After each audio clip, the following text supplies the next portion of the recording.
Yeah, early Lee Sin could be good for Wei. Certainly a pick that he has shone on in the past with those 2 priority junglers taken away, especially with the Poppy ban, like you say.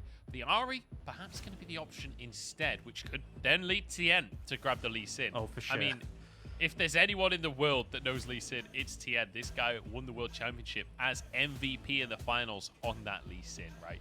This guy is more than proficient, and you would anticipate Top Esports probably going to grab that for themselves.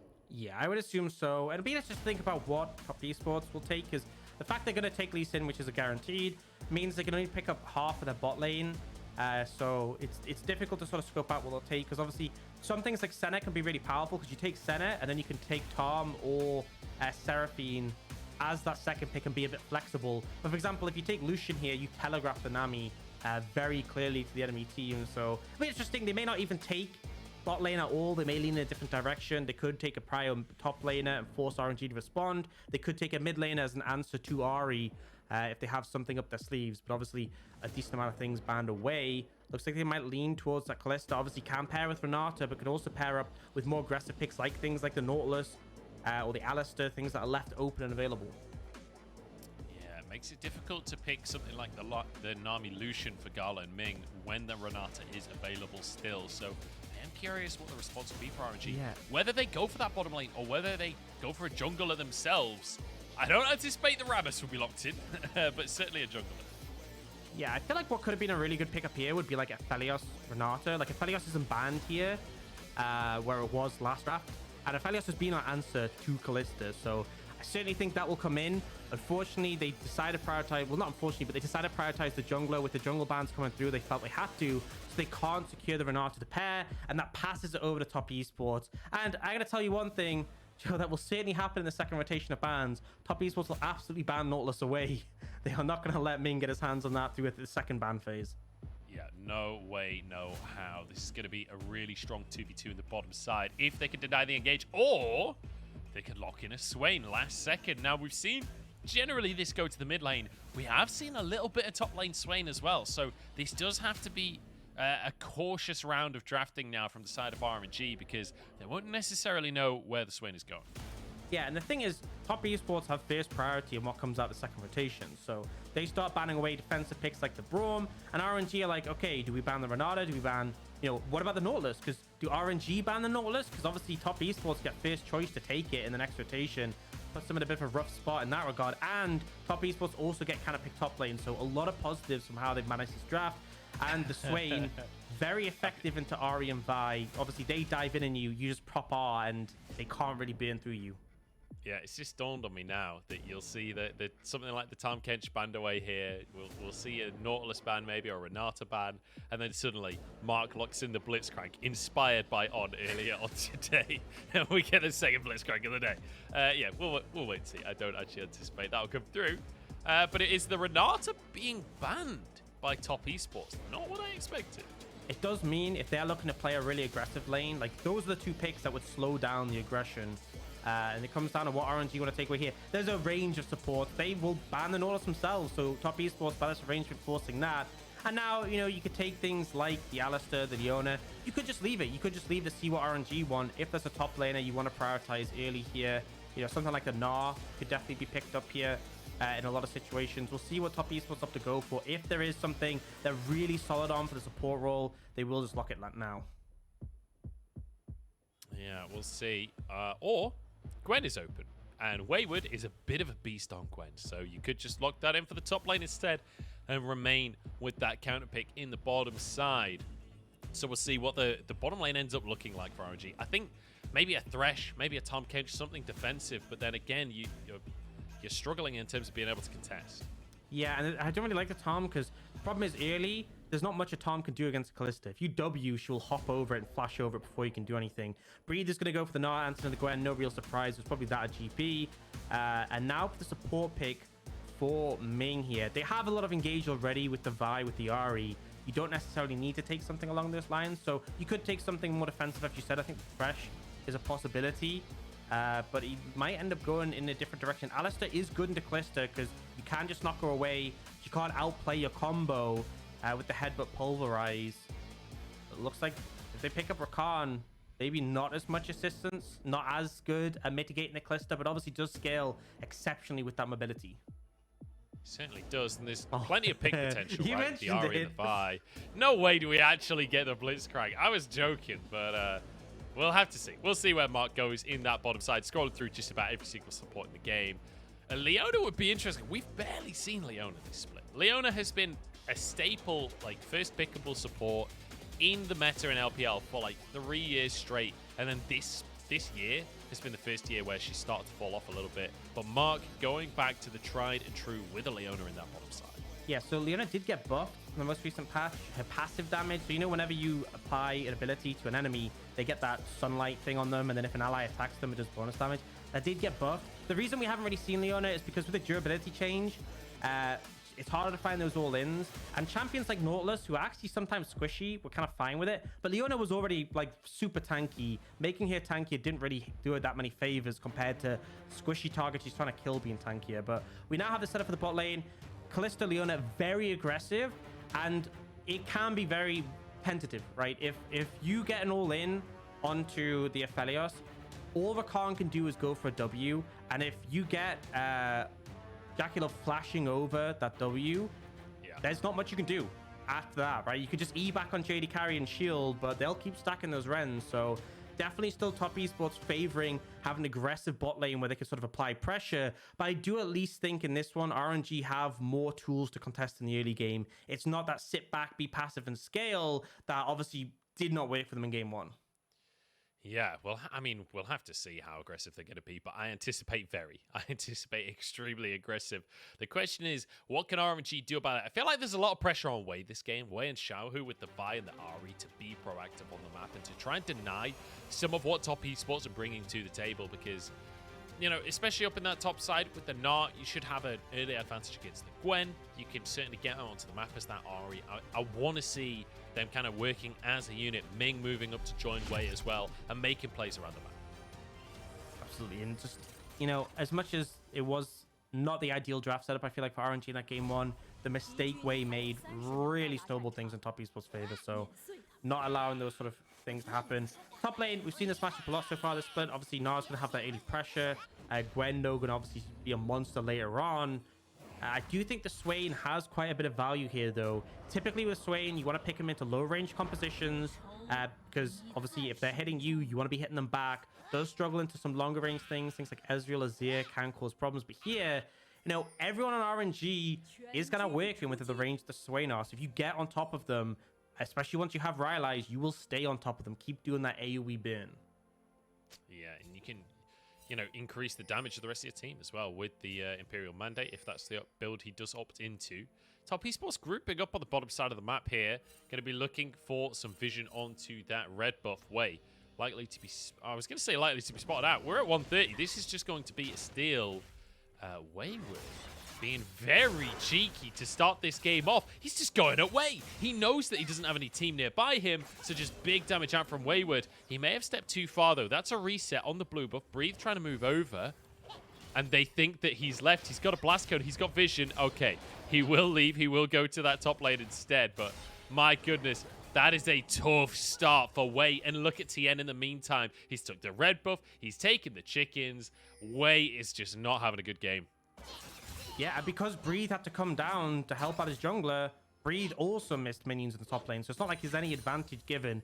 The Shy was actually someone who really started off doing this on Gwen. Your level 1's so strong, just walking in the enemy jungle if they start on the blue side, and just making their life painful. Now look how low Way is already. Should get the heal coming in for the Gromp here, but not a fun time. You're slowed down, you've had your red stolen, you've been harassed, you're chunked. Really limits what he can do in this game, and just Wayward. You know, Gwen did have that time at the meta, but she's come back in quite firmly with MSI, and Wayward's showing that he still knows like the little tricks you can do to really set the enemy team behind. Yeah, just to... Oh, hang on. All into the bottom side. Ming, level 1 still. Is JackeyLove stacking those Rens, but won't be able to finish Ming off. The Guardian saving his life there, but good little bit of damage coming out from the top esports bottom lane. I just want to point out as well that Tian took the red buff, took most of the chickens, even left one little chicken alive, and Way is actually having to reset after his wolves. This is a nightmare position as Tian has reset as well. Will now go towards his bottom side. It's just fantastic play, you know. the fact that they have all this orchestrated, the fact that Wayward does that, Tian's in a fantastic position to punish, and now Wade's going to come on this side of the map. He's going to have to clear his Raptors just to get the timer on them, to get them to reset, but he won't get anything from it. His Krugs are available, but it looks like he's beelining over to the Scuttle Crab. That's gone, right? And now Tian has his bot side jungle to do. There's top Scuttle if he wants to go for it. Wei might just head straight over towards the top side Scuttle, but it looks like he might actually try and contest this. This seems so risky. This is a weird play coming out from Wei. Drops a ward and will back away in the end. So, curious one. As Tian gets his red buff now, gets his blue buff, sorry, now onto his Gromp, and can path back up towards the top side where the Scuttle Crab is waiting as well. Mark steps forward aggressively, but slightly wide on the Zenith Blade onto Gala. Yeah, and bear in mind, Gala does have cleanse, which makes these engages a bit trickier, but Mark has gone for the Glacial Augment, so even if you do cleanse, you're still trapped in that slow field. Still, at least some of the effect of the CC is applied, and yeah, I mean, Wei's now path down towards his Krugs, but look at the CS difference in the jungle. I know. Janice has cleared his bot side. He can head over that top side Scuttle if he wants. Maybe he assumes that Wei should have already done it by now, but as soon as they spot that it hasn't been done, that's an easy pickup. And now this gank, so this is kind of covering for the wave here for his bot lane to crash in. But that's all Wei can do. There's nothing really else on the map. He's going to head towards the top side where his Gromp respawns, but he is in a dire situation. Oh, Wayward is as well, though, up on the top side. Ghost still available, not going to use it, just dodges away from the boulder. Wayward will survive with his life, but having a bit of a struggle up against Breathe on the Knot. Yeah, I think the fact he lost a little bit of health early after that invade obviously doesn't help too much, but also this is a hard matchup for the Gwen. We have seen this before. The early pressure is applied. That's why people have really been leaning onto this Gnar recently, as it feels comfortable to apply pressure in a lot of these matchups. You see Tian is on this side of the map, and Wei will fortunately get the Scuttle just by the fact that, like, I guess Tian assumed it was gone this whole time. Yeah, he assumed it was gone, and now Wei is still level 3 and Tian is level 5, by the way. They're trying to set up for a dive here. Tian, if he stops his reset. I mean, he doesn't know that this is happening, right? Nobody walked across a ward. Yeah. As Xiaohu will return to the mid lane. The dive isn't going to happen anyways. Wayward will get a reset off, has the TP available if he needs it to return to that top side. So, all things working out for top esports in the end. Yeah, best case scenario. Tian continues his reset. They don't get the dive coming in. Wayward gets to reset and TP back up. And Tian just gets to head back to the bot side of the map. Now would be a good timing for them to go for the dragon here when Tian doesn't have anything else to do. But he is in such a comfortable spot on this Lee Sin. And I mean, if we're talking comfort, Lee Sin for Tian, we saw him picking this quite heavily during spring playoffs as well, and just being an absolute monster on it. Yeah.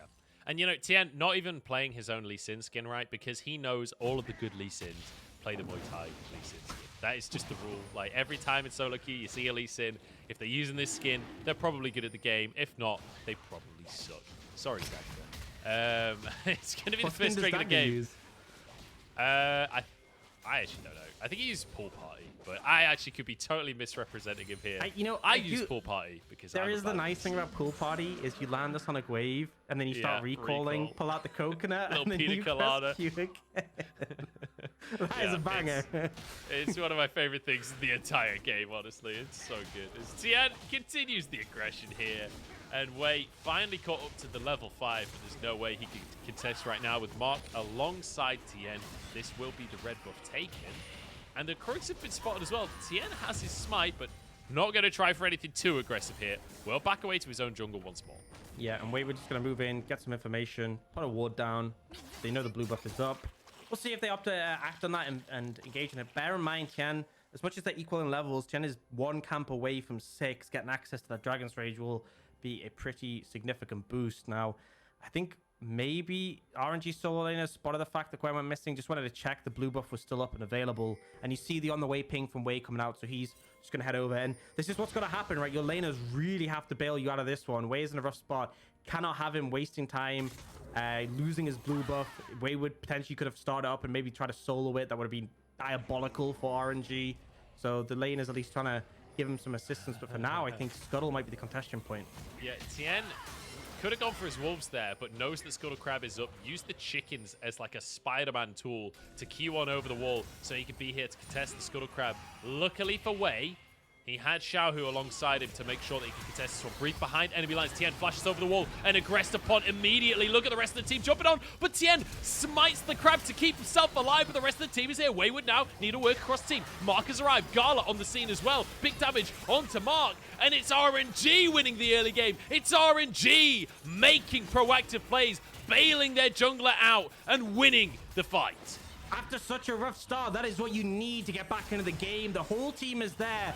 Breathe with a fantastic move over with Mega ready. Just puts Top Esports in an uncomfortable position. And the fact that Gala was ready to move as well. Yes, he does lose out a bit bot lane, but Way is back in the game and he gets a Herald too. This timing for Breathe to come in here. Clearly, Top Esports just aren't expecting this at all. They're ready to fight. And then you see Tian go over the wall to disengage. And he's like, oh no, I don't want to be here. The kick away on Breathe buys him time. But then watch, Knight's ult is timing out. No one's near him.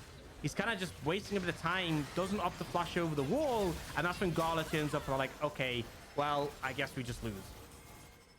Yeah, really nicely done by RNG. And great to see this kind of team play coming out from RNG as well, right? Because if there's one thing we know RNG for, it's when they group up, they are almost indomitable. And you see that there. You see that they know they're in a dire position. They know that they're 1-0 down in this series. They can't afford to let Way keep falling behind like this. So the team groups up to play around this Herald. And they are rewarded with that Herald as well. So getting a couple of kills off the back of it, but also now having the Herald in the pocket away should be an opportunity for him to close the gold gap. And honestly, the CS is not that dissimilar anymore. Got a couple of assists. I won't be surprised if he's actually up in gold. Yeah, I mean, he's actually up in levels now, 7-6 in favor of Way, so in a fantastic spot. And now has the ultimate available again. We also have Xiaohu with his ultimate coming up soon. And this combo is just so strong. This is something we saw EDG do. And I remember JJ was having a bit of a rough game, but he would just ult. It was the enemy Ezreal who'd ult them, and every single time he pressed R, Scout was there with the charm ready to follow up. I feel like that's why this combo is so strong. That's what we expect to see. If someone oversteps, and I mean, I say oversteps, if someone is on the same screen as Way and he wants them dead, he will ult them and Xiaohu will just follow up and be there. And it's so hard to survive against that combo. You have champions like Kalista who typically, hard to pin down, have a lot of kiting. You can't kite a Vi. No, you cannot. And especially with a Rakan alongside that Vi as well. The follow-up is insane. As Ming dashes to safety there. The Zenith Blade would have been a bit of a nightmare for him, but he'll survive for the time being. And now it's just the wave going to be pushed in the bottom side. As RNG really want to contest for this second Drake, Tian is here. And it will be the Scuttle Crab taken by Tian. Control bought by the side of Top Esports. But it's still 40 seconds until this Drake comes up. Yeah, there's still Herald in pocket of RNG, so they can try and use the Herald for some pressure in the mid lane to force Top Esports away from the river, or they can try and make a play here on the bot side. They do have the quickness, they do have the ultimate from the Vine. Xiaohu's ready. Yep, Xiaohu certainly is ready for this one. As Aux, my feed is actually frozen. If you take over. Yeah, mine has as well. Guess we'll see. Ah. It's one of those. It's one of those. Okay, at least we're in unison. Yeah, expectation. Hard to say what's happened. RNG looking to make a play. Okay, I'm back on. I'm back on. It's 11:40 in the game, and we've got Drake started off by Top Esports. Nobody going down, and it will just be vision control. Way tries to get into the pit at the last second there, but denied entry. Tian dodging the charm, moving over to his team. There's a knock-up onto Mark. Maybe a pick here for RNG. A silver light. Oh no, the Fate's call at the last possible second. And now knock-ups onto the team. Mark goes down to the end. Tian low on HP, but Way falls alongside him. Double kill for Way, but Knight stacking up onto 3. Look at the ulti damage coming on through from Knight as he churns through the health bars. Ming trying to escape, but pulled back in with another move. Double kill for Knight, and Gala chased to the ends of the earth. Top Esports get the dragon and they answer back in the fight. It looked good for RNG at first, but you're chasing into a Swain. This is why the Swain pick is so good here. You have so many champions wanting to dive in. The Ahri, the Vi, the Rakan. And it just means Knight is absolutely vibing when it comes to that fight, able to do so much consistent damage. You could see the moment that RNG realized they'd messed up and Knight and JackeyLove could start to aggress forwards. Yeah, so... Also, oh no, the Herald as well. Kind of forgotten about while all of that was going on. It's just going to be slammed in the top lane. Long old walk of shame for that Herald there. It's a minute until the plates go down. I think this should still be able to hit the tower. Whether or not RNG can actually finish this tower, though, will be a different question. Mark is up here. Tian moving over. Knight moving over as well. Top Esports with a 4-man defense of the top lane tower here. Yeah, very clearly signaled where it's going. So now trying to defend this one. And they'll keep the tower alive. Still very low, but, you know, you'll take that as Top Esports. The fact that you managed to do that. And ultimately, RNG clearly not expecting to lose out on that fight. If they'd won that fight, if they'd cleaned up, could have thrown the Herald down bot lane and potentially taken the whole tower there. As you said, very much felt like last second throwaway Herald where, oh, we don't have time to make this effective. Yeah, I mean, at least they got the plates, considering it was, as you say, a throwaway Herald. Will just be a couple of plates taken on the bottom side as well. So RNG ultimately, even though the Herald wasn't ideal, winning that macro play. Let's take a look at the fight again, though, because that was a messy one. Yeah, so heavily committed on the mark, and it's a last-second save from JackeyLove here. And then they obviously start to chase further. Mark goes in to the fight, which is a bit questionable, but Knight is just unfocused here. Starts getting all the healing. At this point, JackeyLove's right. I can go aggressive. I can charge forwards. And RNG have no damage left. Xiaohu has barely any mana, no charges on his ult. Gala's the only one really able to do DPS, and there's no way he's cutting through a Swain at this point of the game. Yeah, I will say, Knight still had no AP. It was like a Kindle Gem and Merc Treads, I think he had. So you could see really not doing that much damage onto the 3, but also not killable either. So targeting Ming, the lowest health target, and just finishing one off. Tian in the mid lane now. Xiaohu has Spirit Rush, but he's never moved. Has to turn golden. Kick available for Tian, but they choose not to go too aggressive for it in the end. There's the Spirit Rush used. And saving the Dragon's Rage when the Ahri still has ult. Yeah, good call from Tian. You know, he knows that Xiaohu has flash, so he doesn't want to go for a super over-aggressive play, end up committing too hard and dying, but still managing to burn that ultimate for Xiaohu, just putting him on the back foot. And as you said, you know, Knight didn't have any AP, but to be fair, like the typical Swain builds we see are quite low AP. It's not really about the ratios, it's more just about the base damage in these extended fights where he really finds the value. Does have that mandate now, obviously adds a lot of damage to his teammates, but also it's those movement speed procs. Whenever your ally, you know, hits the mark to get that burst of damage, it also gives Knight movement speed. And a big thing of Swain is staying in range of your targets. Yeah, one thing I just noticed there, on the minimap, Xiaohu was recalling no TP available. I'm pretty sure it was spotted out on a ward from the side of Top Esports, so I'm pretty sure Knight hit him with the W. You know, the super long range Swain ability, cancels the recall, and then obviously the sweeper comes through RNG for the ward, but it means there's no congestion on this Herald. Really nice stuff from the side of Top Esports.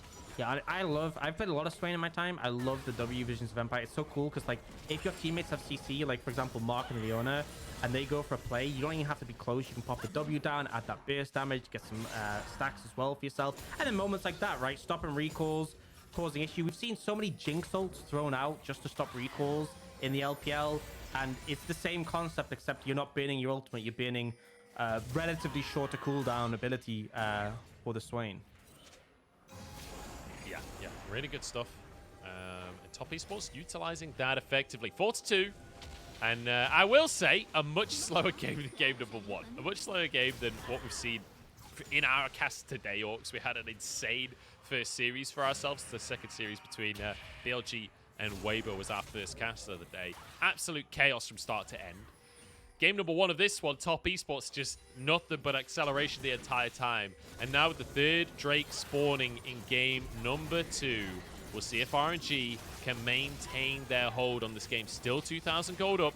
Will be able to grab that Drake for themselves as they move towards this mid lane to try and contest the Herald here. Ming using the quickness, but won't really find an engage. The Herald gets its charge. Xiaohu looking for a flank. RNG will be able to deny any further pushing. Tian needs someone to jump to, and he's okay. Oh, Knight. Knight actually using a cleanse here, uses ulti. He's tanky, but is he tanky enough? That's a lot of sustain coming on through, but will finally fall. RNG find the numbers advantage, find the fight that they want. Wayward, though, is on this Gwen, and he's finding his targets. Big damage coming out as Gala forced to flash away, and Top Esports somehow actually go 2 for 1 in this fight. Now Xiaohu taken down. JackeyLove going underneath the tower even further. He's an absolute madman. He's chaos incarnate, and Top Esports somehow find more. The stopwatch so big for Knight. Not only did it buy him some time, but he got some healing in, and yes, first to go down, did get massive value from the Swain, but RNG had to commit so much to take him down, and it was prime opportunity for the team to follow up. Big health bar to burn through here, so a lot of burst damage. Pops the ultimate critically before he stopwatches, and then you can see it healing him up. Again, it's not that much health, but it means more has to be committed to find the kill, as top esports are in prime position to clean up with the Gwen right there and ready. And JackeyLove just stacking the Rens that entire time, takes down the support in the jungle, and then Xiaohu thinks he's safe, but you're never safe from JackeyLove. JackeyLove will always find you. And takes a couple of kills in that one. 2-0 and 3 on the Kalista. And that's a scary thing to be looking at if you're RNG after winning that early game, after finding your early advantage. They sold this game as well. Going to be Cloud after RNG are able to contest, which is not ideal for them. They do still have that gold lead, though. It's about 1,500 gold, might be slightly more after this tower is taken. They've got their work cut out in this mid game. And I will say, you do not want top esports to get Cloud Soul. I talked about the Swain movement speed being huge. You want to stay in range of people. Gwen as well takes Ghost, because the whole thing is like if Gwen is on top of you, she's a menace to deal with. Like, you give them a Cloud Soul and it will become problematic. And they will just stay on top of you, and it'll be so much harder to get them off. Now, Wayward is caught out. Yeah, pick onto Wayward here. Does use the Hallowed Mist as everyone ulting forwards, and they will find the pick. There's an opportunity for RNG as Xiaohu goes to the bottom lane to push. What else can RNG get on the map? Looks like top esports might take this time just to get the mid tower, as RNG obviously moved away from defending it. Xiaohu's going to be able to crash this wave in, but top esports actually should benefit in terms of objectives, although they obviously do lose that kill. Yeah, top esports dangerously hanging around the Baron. 8 seconds till that comes up. I've cast top esports enough to know where this is going. Yeah, I don't think they can go for it. We'll just be Knight moving up to the top lane to try and finish that tier 1 in the top side. Taking another look at this pick is Wayward. Spotted out by Xiaohu. Yeah, and then does manage to use the Hallowed Mist to go immune, so Way's ult gets cancelled. But unfortunately, like I said, you're against Ahri and Rakan. There's a lot of follow-up. A lot of mobility on this lineup off RNG to get on top of someone. Now, Ming will find Tian, but Tian should be safe. The question is Knight? That is a big question. The TP cancelled. Breathe slams him against the wall, and Knight will be disarmed. Now to the bottom side as top esports rush to find something to answer for the mid laner's death. Yeah, it looks like it might just be crushing waves. That bot lane tower, sorry, is low, so maybe Wayward can deal with that, but concern has to be, are RNG in a position to Baron? Don't think so. You see Gala in mid. I think top esports just need to try and defend their mid tier 1.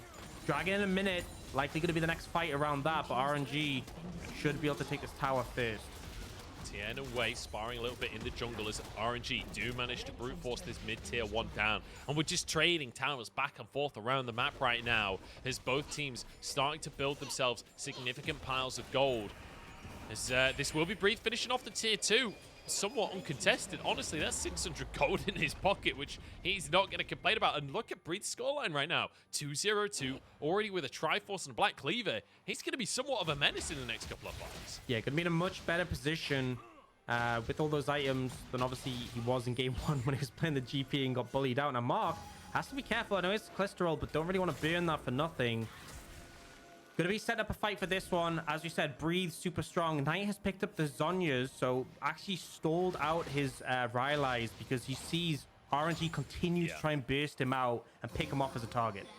Speaking of, he is in a bit of a dangerous position. The never move. Mark can follow up with the Spirit Rush at the last second here. Tian is instead the one caught. Beautiful play from RNG. Now Wayward on the back line, trying to get in the mix of everyone. Wants to get the damage down. Infernum across the team from Gala. And top esports have been found in the mid-game. JackeyLove now knocked up and taken down by Ming. And forget the dragon. RNG won the purple worm.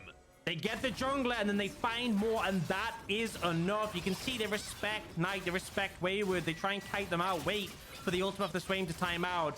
But as soon as they get that second kill, as soon as they see the window for it, they know they can just take the Baron and further push themselves ahead in terms of this gold lead. Dragon secured by top esports. You know, and as I said, Cloud Soul would be fantastic for them, but there's still one away. And ultimately, if you're behind, if you're not doing enough damage, movement speed isn't going to help you out. We'll see the replay, and it's like they look for Xiaohu, but obviously hard target to find, and Tian he's just not on the same page as the rest of the team. No, he's certainly not moving up quickly enough and caught out by the rest of the team. And this is the pick potential that you talked about with RNG, right? That it's so difficult for top esports to, unless they just move as a 5-man unit at all times, they will be picked apart. Yeah, and here we're catching out JackeyLove and allowing Ming to follow the W prediction onto where JackeyLove is going to jump and then able to catch him out as well. Now gold lead, 5,500 just about, so pretty significant in favor of RNG. They have the Baron as well to start taking more of these tier 2s. The Dragon, you know, the fact that top esports have 3 isn't ideal, but I think RNG are still fine with the situation. Yeah, not ideal, not ideal, your opponent being on soul point, but with the control that they can get over the next couple of minutes, like you say, it should be fine for RNG. 9 to 5. It's most people's jobs, but for right now, it's RNG's scoreline as they look for tier 2 in the bottom side of the map. Their gold lead building now, 5,000-6,000 in their favor as they take control of the map. And we need to see clean gameplay, but this is RNG's comfort zone. This is what we know them for. This is the team that have the best mid game in the entire world, or at least they did at MSI. Ming going for a face check here. Tian realizes that is not a fight that he can take. Ming has backup there. Yeah, and the mobility of the Rakan makes it difficult. Tian's fishing for something here. Not quite sure what he thinks he's going to find, and you have to be so cautious. If way presses are, you know, it does not take much for Xiaohu to be there. No, it really does not. It's the top esports. I'm not sure they're strong enough to actually fight right now. Mark a target. Will walk away with his life. The Eclipse really saving him on that one. As the rest of RNG just group up to take the tier 2 tower. The question to me is not can they take tier 2s. They've got 50 seconds left of this Baron. Can they start to threaten inhibs is the question. You can see already Breed has Mega available and is really threatening with the empowered cannon. Just chipping away at that tower. Wayward can't really step up to it when there is Mega available. Although, to be honest, I don't think he could step up regardless. And they are now using these waves quite effectively. Xiaohu does almost get caught out. Has to be in the ultimate. And now I think RNG probably just go for the resets. You're not going to get these tier 3 towers with the ultimate unavailable for Xiaohu. Not the ideal setup to go for a fight. They've established a significant goal lead. 7,000 just over at this point. You got what you wanted from the Baron. And this is the clean game that we wanted from RNG, right? After game number 1 especially. I feel like they needed this just to reassure the fans at this point that they are still a top contender. Because game number 1 was brutal, but game number 2 looks immaculate from them. Yes, there have been some plays from top esports across this one. But in the grand scheme of things, aside from the level 1, where top esports really read RNG like a book, as soon as the game properly kicked off, RNG have been in the driver's seat, and a lot of it has been down to Xiaohu as well. I feel like this Ahri has looked really good this game, like consistently threatening enough to put pressure on top esports, but also always being safe, always being able to use that spirit rush and get himself out. It's so hard to get on top of Xiaohu because you don't have, like, that's where the Sandra's good into the Ahri. You have that point and click stun. But all the CC from top esports, like, you have to connect something. You have to get on top of the Ahri. And it just proves to be so difficult. We just saw the gold a second ago, by the way. Breed, thanks to taking that tier 2 tower and all, obviously, the extra gold he got from the plates early. 3,000 gold ahead of Wayward, which is just a whole item, which you can literally see in his inventory. Just has that extra round wins, so... After game 1 as well, that's going to feel good. That's yeah. Feels so good for Breed. Like, you want to spam emotes at me now, Wayward? Yeah, exactly. Feels good for him to get back on the map. Let's talk about this Drake, though, Aux. We've got one coming up in 53 seconds. Top esports on Soul Point, like you said, so valuable with the composition that they have to have a Cloud Soul as well. How do they make this happen, though? Because RNG have won every single fight for the last few minutes. Yeah, I think ultimately you can't have someone get picked off like Tian has before. You need your whole team to be surviving for the extended fight. And ultimately, I think Gala kind of has to die. Gala has so much sustained DPS. He can shred through with red-white, through the Swain, through multiple members, through the Gwen even. So ideally, Gala dies, and you don't have someone picked off on your own side.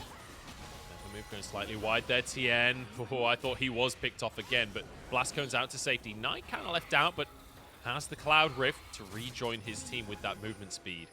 Tian moving down to try and push that wave out. Oh, it's Wade that's caught out instead. Never move is going to be stopped by the stopwatch. That was a crucial stopwatch as Ming finds the quickness, gets onto the perfect target. Wayward down, and now the rest of Top Esports into the blender. They just can't fight this one. Knight in the middle of everyone, and sure, he's got his Zhonya's, but it's not really going to do much, is it? RNG find yet another play at Top Esports. They just can't seem to work as a team.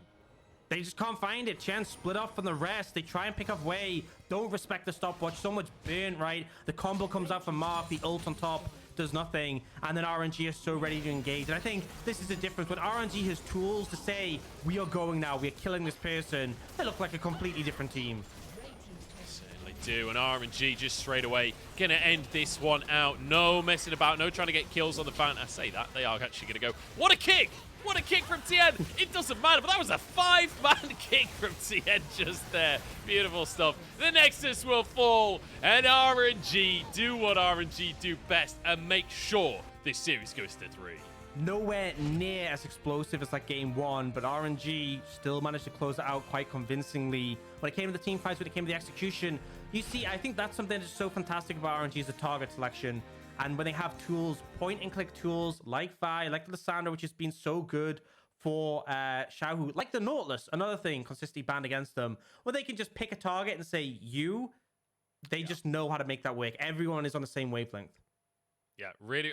That's the big difference, right, in this game number 2 was RNG all totally on the same page. Top Esports multiple times towards the mid-game, and I don't know, we never really got to the late game, but, you know, getting people caught out, not quite being on the same page, Tian getting caught, and then Tian going bot lane while the rest of the team gets caught. Like, just never quite feeling like they're on the same page, which is the polar opposite of what we saw in game number 1. Yeah, I feel like you can really see what these teams can do with momentum. It has felt really explosive. Obviously, game 1, Top Esports was just absolutely annihilating them.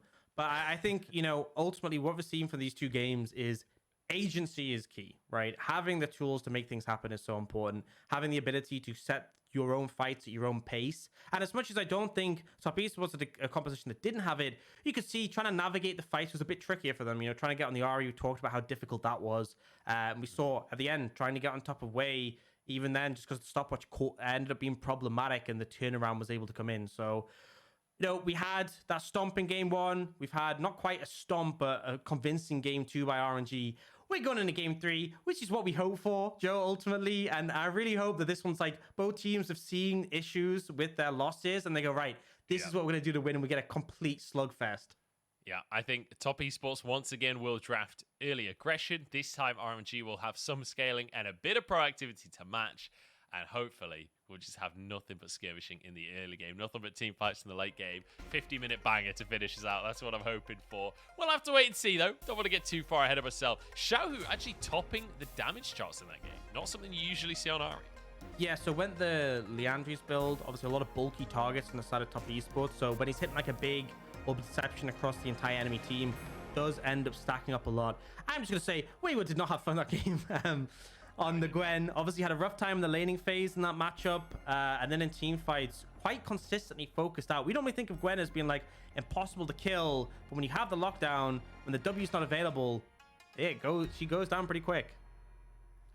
Yeah, she certainly does, especially like we saw the play where Wayward managed to use the Hallowed Mist to block Wei's ultimate, but then beyond that, once the mist is gone, you're a very, very vulnerable target, and so gets taken down. Really good stuff coming out from RNG, and it means that we are 1-1 in the series, and both teams, I feel like, giving us really good examples of what their strengths are, right? Game number 1, Top Esports win through dominating the early game and snowballing like crazy. Game number 2, RNG win through a really solid, clear, fundamental understanding of how to play the mid game and how to trade up in objectives. Fantastic stuff from both teams, and it means we're going to 3. We're going to jump into a break, and we'll find out who takes this Top Esports and RNG finals rematch, game number 3, right after this.